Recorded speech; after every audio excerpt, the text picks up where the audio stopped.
নারীর মর্যাদা রক্ষার দাবিতে সারা রাজ্য জুড়ে অঙ্গীকার যাত্রা অনুষ্ঠিত হয়েছিল গত 9 ডিসেম্বর থেকে 16ই ডিসেম্বর পর্যন্ত। পশ্চিম মেদিনীপুর জেলার বেলদা জোনে 63 জন অঙ্গীকার যাত্রী এই অঙ্গীকার যাত্রায় অংশগ্রহণ করেছিলেন। বেলদা থেকে পদযাত্রা শুরু হয়ে 16ই ডিসেম্বর কলকাতা কলেজ স্কোয়ারে সমাপনী সমাবেশ অনুষ্ঠিত হয়। সেই সমস্ত অঙ্গীকার যাত্রীদের শনিবার বেলদা দেউলিতে সম্বর্ধনা জ্ঞাপন করা হলো। এদিন দেউলিতে প্রতিষ্ঠিত বিদ্রোহী কবি কাজী নজরুল ইসলাম ও কথাশিল্পী শরৎচন্দ্র চট্টোপাধ্যায় এই বীরাঙ্গনা মাতঙ্গিনী হাজরার মূর্তিতে মাল্যদানের মধ্য দিয়ে অনুষ্ঠানের কর্মসূচি শুরু হয়। অঙ্গীকার যাত্রীরা তাদের অভিজ্ঞতার কথা রাখেন।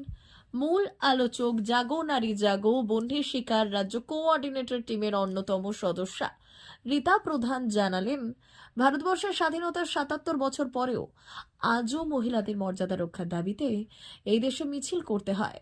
এ আমাদের অত্যন্ত লজ্জার। আরজি করের অভয়া আজও বিচার পায়নি। রাজ্যের শাসক দল প্রকৃত অপরাধীদের আড়াল করে এই খুনের ধামাচাপা দিতে চেয়েছে।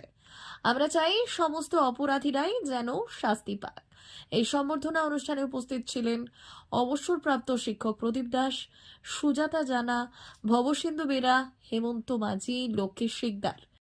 আকাশের মতো সুন্দর হবে একটা জীবন। এই আকাশে যেমন সূর্য ওঠে, আলো দেয়, চারিদিক সেই আলোয় আলোকিত হয়, মেয়েদের জীবনও সেই আলোয় আলোকিত হবে। পাখির মতো ডানা মেলে তারাও উড়বে আকাশে স্বাধীনভাবে। এই ভাবনা নিয়েই কিন্তু সেদিন এই ভারতবর্ষ স্বাধীন হয়েছিল, কিন্তু সে ভাবনা এখনো কিন্তু রূপ পায়নি। আজও নারী লাঞ্ছিতা, আজও নারী ধর্ষিতা, আজও নারীর কান্না আকাশে বাতাসে ঘুরছে। তার জন্যই এই অঙ্গীকার যাত্রা এবং তার জন্যই এই লড়াই। আমরা প্রত্যেকেই জানি যে এই রাজ্যের 4টে জায়গা থেকে এই অঙ্গীকার যাত্রা শুরু হয়েছিল। একটা কোচবিহার, একটা মেদিনীপুর, একটা পুরুলিয়া, আর একটা কাকদ্বীপ। আমি প্রথম থেকেই মেদিনীপুর থেকেই আমরা অঙ্গীকার যাত্রা শুরু করেছিলাম, এই রুটে আমি ছিলাম। তো এখানে তার অভিজ্ঞতা এখানে এসেছে, আপনারা প্রত্যেকে শুনেছেন।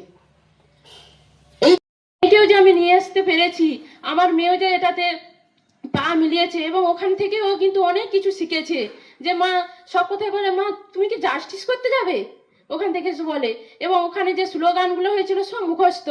বলছে মা এরকম, আমার মা নির্যাতিতা, বারবার বলছে বলছে মা আমি বলছি তুমি বলো স্লোগানটা, আমি বলে দিচ্ছি আমার মা নির্যাতিতা, তুমি তারপরেরটা বলে কি বলে। তাহলে আমার মেয়ের মধ্যেও যে আমি কিছুটা ওখানে নিয়ে গিয়ে আমার মেয়ের মনের মধ্যেও যে কিছুটা গেঁথে দিতে পেরেছি, ওটাই আমার খুব ভালো লেগেছে। আর আমরা চাইবো আমরা যেভাবে প্রোগ্রামটা করেছি